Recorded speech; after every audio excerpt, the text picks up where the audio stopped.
napansin. Kasi kanina habang pinapaandar namin, nangyari bigla siyang parang mag-short yung ano niya. Mag-short yung kanyang tawag niyan, yung supply ng fuel. So bigla siyang kamatay na nawawala yung ano, parang nawawala sa firing order. So yun ang ano, kailangan na makita kung ano yung so ayan guys, makita nyo wala siyang engine pero yung power pakinggan natin or kanyang ano, common rail system, yung brake pressure, so marami. Okay, so mag-mechanical tayo, diagnose and then after that tingnan natin kung ano mangyayari.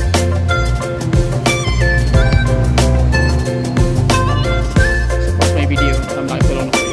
So sige, gabit na namin and then after that pandarin ko na lang and then check natin kung okay na ba. Okay?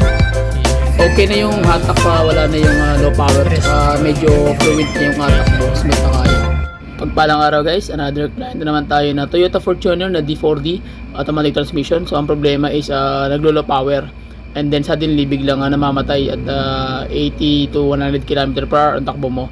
So samahan nyo ako sa basic pointers tutorials kung ano po yung may bibigay natin na advice at mga tips. Hindi ko man mabidyoan step by step pero mahalaga makuha nyo lang punto by punto, panalo na. Okay? So ano po ito, nangyayari ito is tumawag sa atin kasi nga nagpa-rescue kasi nga bigla daw namamatay yung makina. So nandito ngayon sa shop. So ang gawin natin dito is check muna natin yung kanyang engine RPM and then yung kanyang engine bay tsaka yung kanyang takbo ng andar ng makina. So tara. So ayan guys, makita nyo wala siyang check engine pero yung power pakinggan natin mabuti. Okay, so low power plus compression. Tapos bigla siyang kumakadyot bigla. So check natin doon sa kabila. Yan.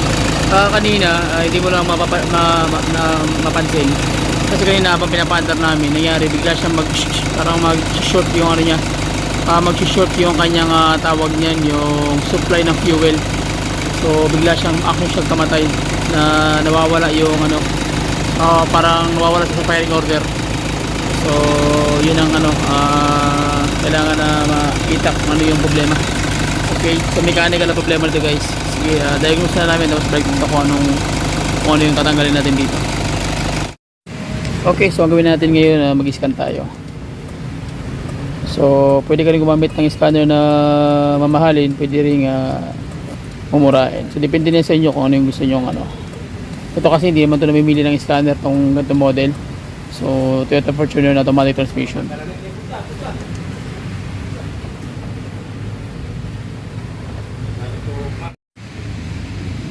Okay, so reading na guys. So ECT ibig sabihin engine computer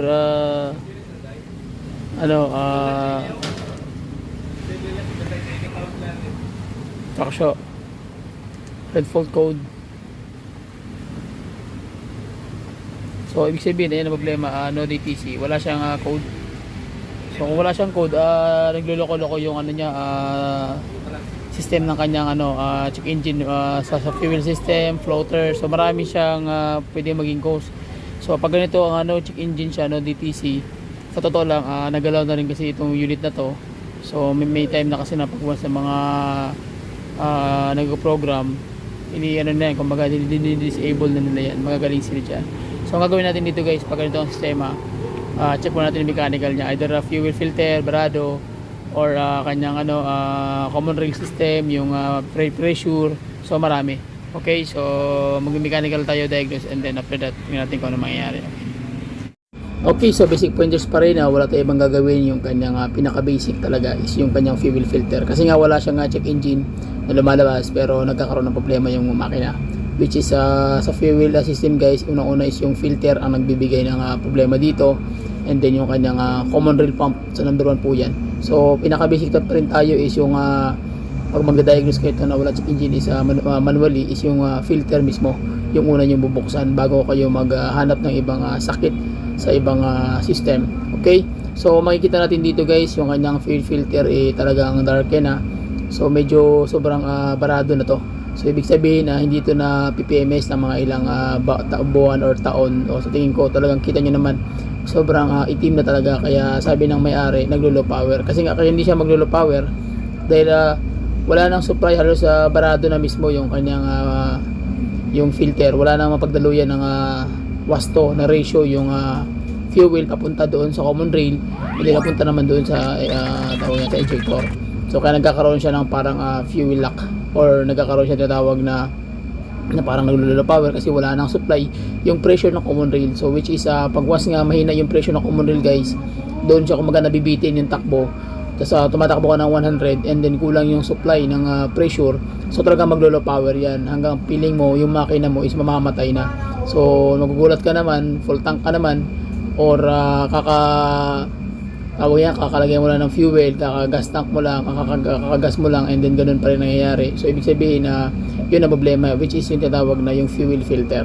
So ito muna yung una natin gagawin para malaman natin kung tama ba yung tira natin, and then after that kung halimbawa mali or meron pang issue na ganun, so ibig sabihin maghahanap naman tayo doon naman tayo sa injector. So sa ngayon guys, ito muna yung pinaka basic talaga na tip, okay, sa pag-diagnose, especially sa mga baguhan at mga nagdi-DIY ng mga unit owner. Okay, so ang gagawin natin dito guys, kakabit na namin to and then check natin kung okay na ba yung andar ng kanyang engine.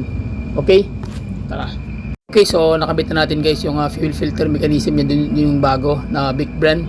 So ang problema nito is ngayon is pinapainit muna natin yung makina para mamaya ma-test drive namin kung halimbawa ganun pa rin, kasi may issue dito na pag mainit yung makina nagkakaroon pa rin ng low power. So marami siyang complicated na issue na hindi namin pa nalalaman, pero ngayon kaya ginagawa natin is pinapa-warm up muna natin yung makina para ma-sure natin kung ano yung issue. Okay, so at least makita natin kung ano yung pinaka basic, kung ano yung nagiging nangyari dito. Okay guys, so na-find out natin yun talaga yung issue, yung kanyang fuel filter. So tinest drive namin kanina, okay naman. So makikita nyo sa fuel gauge naka-down, kanina full tank yan pero makikita nyo nasa baba. So ibig sabihin may problema rin yung kanyang floater ng kanyang fuel gauge. So wala namang connection nandoon sa takbo. So problema lang talaga is talagang maraming issue yung unit, kaya nangyari is hindi malaman nung unang nag-diagnose kung ano yung problema. So ngayon tinest ko, okay naman, very smooth, maganda yung takbo. Hindi ko lang na-videoan guys dahil bawal po dito sa amin yung nag-video ka habang nag-drive, so mahuhuli tayo. So yun po yung nakita natin yung problema dito. At so far okay yung kanyang takbo, tumatakbo ko ng 80 to 100, hindi na siya namamatay. So yun po yung basic pointers guys. Pasensya na kayo hindi ko na videohan yung lahat ng detalyo kung paano natin ginagawa, pero mahalaga makuha nyo lang punto by punto, panalo na. So hanggang dito lang guys, maraming salamat sa inyo sa walang sawang suporta at sa aking mga follower, subscriber. Please share my video guys. Comment na kayo kung ano yung mga pwede nyo itanong. Hindi ko man replyan lahat, pero sisikapin natin na lahat mabigyan natin mga kasagutan sa inyong mga tanong. Okay, so sa magtatanong sa akin, ang ating shop is located po sa along Makar Highway sa Carson TV, Kling Auto Repair Shop, at dito na po yan sa may corner ng Purok Pandian, Barangay Labangal, General Santos City. So please subscribe my YouTube channel. Bye bye, share my video. Bye bye and God bless. See you.